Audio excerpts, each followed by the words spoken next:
بالله من الشيطان الرجيم ولا تقتلوا أنفسكم إن الله كان بكم رحيما ومن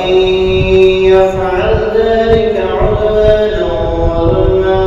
فسوف نصليه نارا وكان ذلك على الله يسيرا. اب تو کہتے ہیں کہ مر جائیں گے، اب تو کہتے ہیں کہ مر جائیں گے، مر کے بھی اگر چین نہ پایا تو کدھر جائیں گے. تمام قسم کی تعریفات کبریائی و بڑھائی، یکتائی اور تمام قسم کی بزرگی اللہ رب العالمین کے لیے خاص ہے. اللہ تعالیٰ کی پاکیزہ و برکتوں کو سنا کے بعد آمین. اللہ تعالیٰ درود و سلام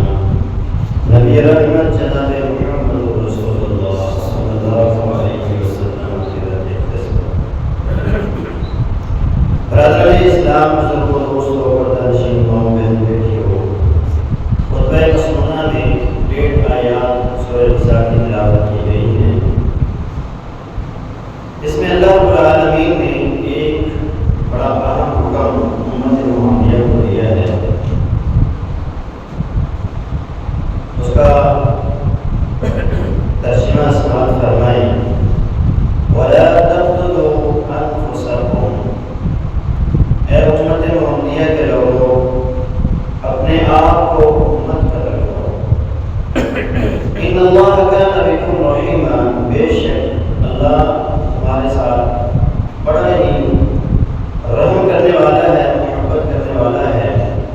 وَمَن يَفْعَلْ ذَلِكَ عُدْوَانًا وَظُلْمًا، اور جس بندے نے یہ کام ظلم کے ذریعے ظلم کرتے ہوئے کیا، حد سے بڑھتے ہوئے کیا، فَسَوْفَ نُصْلِيهِ نَارًا، اس بندے کا ٹھکانہ آگ ہے. اس بندے کو ہم آگ کے اندر داخل کریں گے. وَكَانَ ذَلِكَ عَلَى اللَّهِ يَسِيرًا، اور اللہ پر یہ کام کرنا کوئی مشکل نہیں. تو وَلَا تَقْتُلُوا أَنفُسَكُمْ، اس کا معنی مفہوم انشاءاللہ تعالی آج کے خطبہ میں بیان کریں گے کہ وَلَا تَقْتُلُوا أَنفُسَكُمْ کے کیا کیا معنی لیے جا سکتے ہیں، اور ہم ان معنی کو سن کر اللہ تبارک و تعالیٰ کے حضور دعا کریں گے کہ اللہ رب العالمین ہمیں ان احکامات پر عمل کرنے کی توفیق عطا فرمائے. پہلا حکم جو رب تعالیٰ نے اس آیت میں دیا ہے کہ وَلَا تَقْتُلُوا أَنفُسَكُمْ، اس کا ایک مطلب یہ ہے کہ انسان کچھ ایسے گناہوں کا ارتکاب کرے گا کہ جس وجہ سے وہ اپنے آپ کو قتل کرے. یعنی کچھ ایسے گناہ شریعت اسلام نے ہمیں بتلائے ہیں، ان سے انسان کو بچنا چاہیے. اگر وہ ان گناہوں سے نہیں بچے گا، ان کا ارتکاب کرے گا، تو پھر اس کی سزا کے طور پر اسے قتل کیا جائے گا. تو گویا کچھ انسان ایسے ہوں گے جو ان گناہوں کا ارتکاب کر کے اپنے آپ کو خود ہی قتل کرنے کی طرف لے کر جائیں. وہ پہلا گناہ کیا ہے؟ وہ زنا ہے. اگر کوئی شادی شدہ مرد یا عورت زنا کا ارتکاب کر بیٹھتے ہیں یا کر بیٹھتا ہے اور وہ خود آ کر قاضی کے سامنے اعتراف جرم کر لیتا ہے کہ میں نے یہ گناہ کیا ہے، مجھے پاک کیجیے، تو اس شادی شدہ زانی کی سزا شریعت اسلام نے یہ مقرر کی ہے کہ اسے پتھر مار مار کے رجم کرنا ہے، اسے قتل کر دیا جائے. اب وہ دنیا میں زندہ رہنے کا حقدار نہیں ہے. نبی علیہ السلام کے دور میں اس طرح کے چند ایک واقعات ہوئے، اور وہ خواتین اور وہ مرد رسول اللہ صلی اللہ علیہ وسلم کے پاس آئے اور انہوں نے کہا اللہ کے رسول ہم سے یہ غلطیاں ہو گئی، ہمیں معاف کر دیجیے. سیدنا مائد اسلمی کے بارے میں آتا ہے کہ وہ جب ان سے اس گناہ کا ارتکاب ہوا تو اللہ کے رسول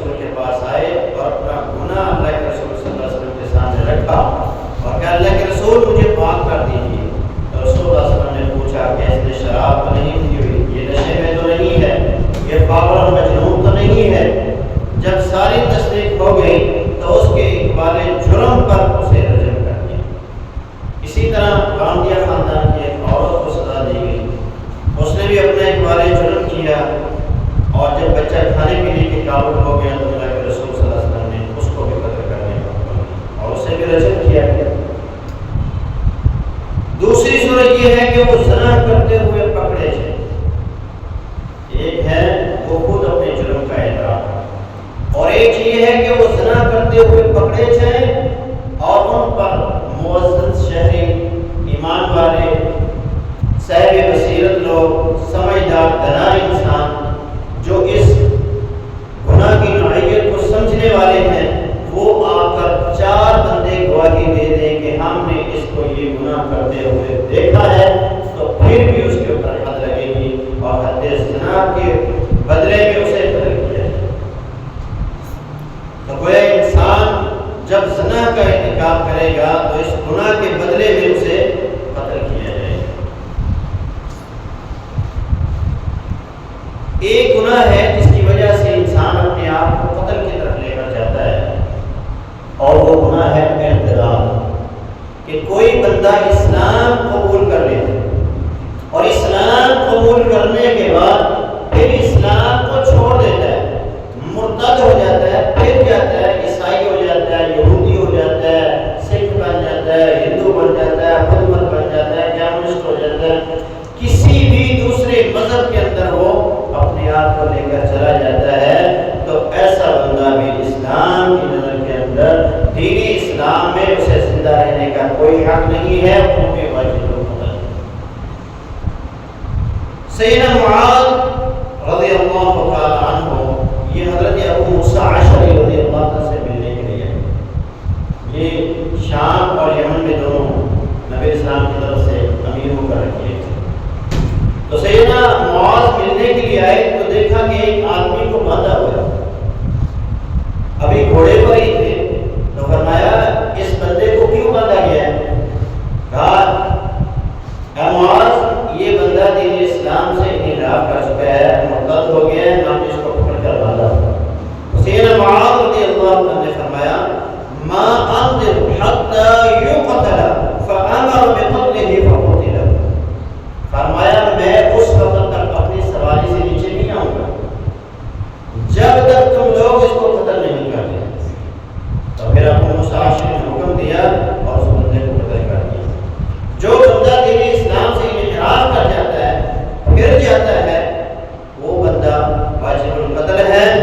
وہ بندہ اپنے آپ کو اس گناہ کی وجہ سے قتل کی طرف لے کر جاتا ہے۔ ایک اور گناہ ہے جس کی وجہ سے انسان اپنے آپ کو قتل کرواتا ہے، اور وہ ہے جادو۔ جب کوئی انسان جادو کرتا ہے تو اس جادو کی وجہ سے اس بندے کے اوپر حد لگے گی، اور وہ حد یہ ہے کہ اسے قتل کر دیا جائے۔ نبی علیہ السلام کی حدیث ہے، سیدنا جندب اس کے راوی ہیں، فرمایا اللہ کے رسول صلی اللہ علیہ وسلم نے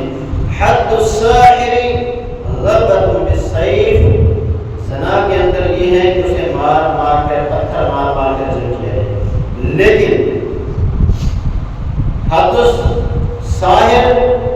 جو جادوگر ہے اس کی سزا یہ ہے کہ اس کو تلوار کے ساتھ مار کے اس کی گردن توڑا۔ سیدنا عمر فاروق رضی اللہ عنہ نے اپنے دور خلافت میں اپنے ساتھیوں سے، پولیس والوں سے، اپنے گورنروں کو یہ حکم دیا کہ تمہیں اپنے علاقے کے اندر کوئی جادوگر مرد ہے یا جادوگر عورت، وہ ملے اسے پکڑو، اسے کرے۔ یہ سیدنا عمر فاروق رضی اللہ عنہ نے اپنے دور خلافت میں حکم نہ تھا، یہ انہیں حکم دیا تھا، اور اس حکم پر پھر عمل کیا گیا، اور چن چن کر مسلم علاقوں سے ان جادوگروں کو ختم کر دیا گیا جو اللہ کے دشمن بن کے بیٹھے ہوئے تھے، جو شیاطین کی پیروی کر رہے تھے، جو اللہ کے قرآن کی بے حرمتی کرتے تھے اور اللہ کے احکامات کی بے حرمتی کرتے تھے۔ ایک گناہ ہے جس کی وجہ سے بندہ اپنے آپ کو قتل کروا لیتا ہے، اور وہ ہے شراب نوشی کرنا۔ شریعت اسلام میں شراب پینے والے کو پہلے حد لگا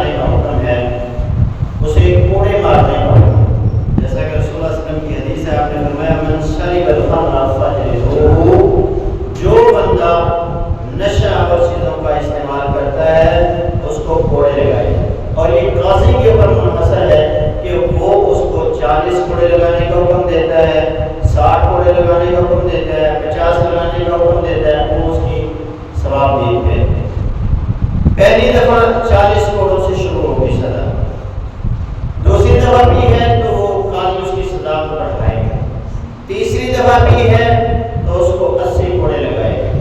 اور پھر اگر چوتھی دفعہ پی ہے تو رسول اللہ صلی اللہ علیہ وسلم نے فرمایا فَإِنْ عَادَ فِي الرَّابِعَةِ فَاقْتُلُوهُ، وہ باز نہیں آ رہا، چوتھی بار بھی وہ نشہ اور چیزوں کا استعمال کر رہا ہے،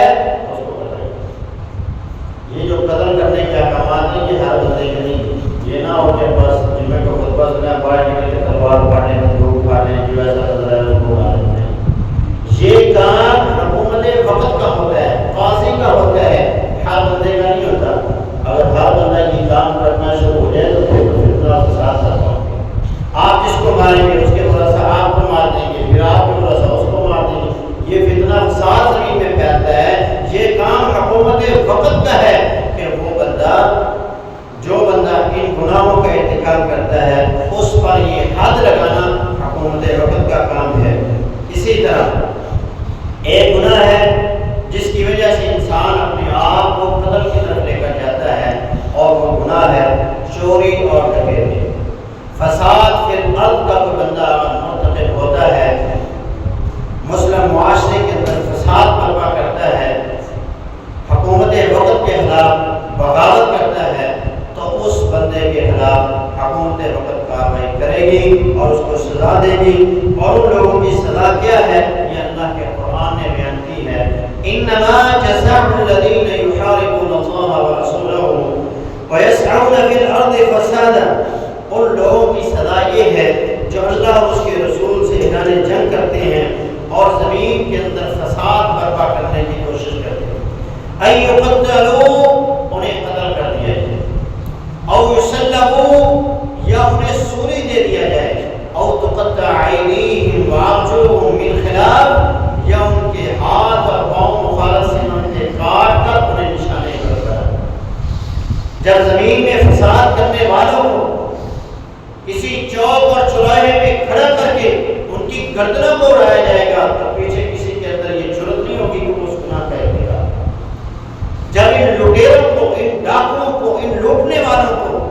معصوم شہریوں کے گھروں کو لوٹنے والے، ان کی دکانوں کو لوٹنے والے، بینک میں ڈاکہ ڈالنے والے اور غریبوں کا خون چوسنے والے، ان کی کمائیاں، ان کی محنتیں، ان کی دولت ان سے چھیننے والے،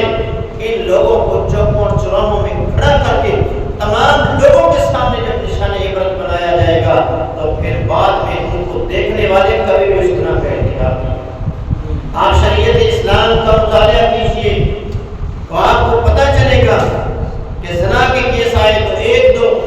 چوری کا کیس آیا تو ایک آدھ، رسول اللہ صلی اللہ علیہ وسلم کی یہ 23 سالہ دور نبوت کے اندر اکا دکا کیس آئے ہیں، اور اس طرح کے فیصلے رسول اللہ صلی اللہ علیہ وسلم نے ارشاد فرمائے، اور اس کے بعد دوبارہ کسی کے اندر یہ جرأت نہیں ہوئی کہ وہ اس گناہ کا، اس میں سے کسی گناہ کا ارتکاب کرے۔ تو یہ حدود اللہ کا نفاذ، حدود اللہ کا نفاذ معاشرے کی اصلاح کے لیے بہت ضروری ہے، اور کوئی بندہ جب ان گناہوں کا ارتکاب کرتا ہے تو گویا وہ اپنے آپ کو قتل کی طرف لے کر جاتا ہے۔ ایک اور گناہ ہے جس کی وجہ سے انسان اپنے آپ کو قتل کروا دیتا ہے، اور وہ ہے اغلام بازی۔ مرد کے ساتھ جب بدفعلی کرتا ہے، قوم لوط والا عمل کرتا ہے، تو اس گناہ کی وجہ سے اللہ کے رسول صلی اللہ علیہ وسلم نے فرمایا من وجدتموہ عمل قوم لوط فاقتلوا الفاعل والمفعول۔ آپ نے فرمایا جب تم دیکھو ایسے لوگوں کو جو لوگ قوم لوط والا عمل کر رہے ہیں تو فاعل اور مفعول دونوں کو ہی کرو، انہیں پہاڑ پر جا کے اوپر سے نیچے پھینک دو، یا زمین میں گڑھے کھود کر انہیں پتھر مار مار کے رجم کر دو، یا ان کی گردنیں اڑا دو، یا گولی کے ساتھ انہیں مار کے ان کو ختم کر دو۔ یہ اللہ رب العالمین کا حکم ہے، جو اس کے پیارے محبوب کا حکم۔ تو کچھ گناہ ایسے ہیں جن کی وجہ سے انسان اپنے آپ کو ہلاک کر بیٹھتا ہے، اپنے آپ کو قتل کروا بیٹھتا ہے، اپنی جان کا خاتمہ کروا بیٹھتا ہے۔ اسی لیے اللہ کے رسول صلی اللہ علیہ وسلم نے فرمایا تھا اجتنبوا سبع الموبقات، 7 ایسے گناہ ہیں جو انسان کو ہلاک کر دیتے ہیں، تباہ کر دیتے ہیں، برباد کر دیتے ہیں، ان سے اپنے آپ کو بچاؤ۔ تو ایسے گناہ ہیں جن کی وجہ سے انسان اپنے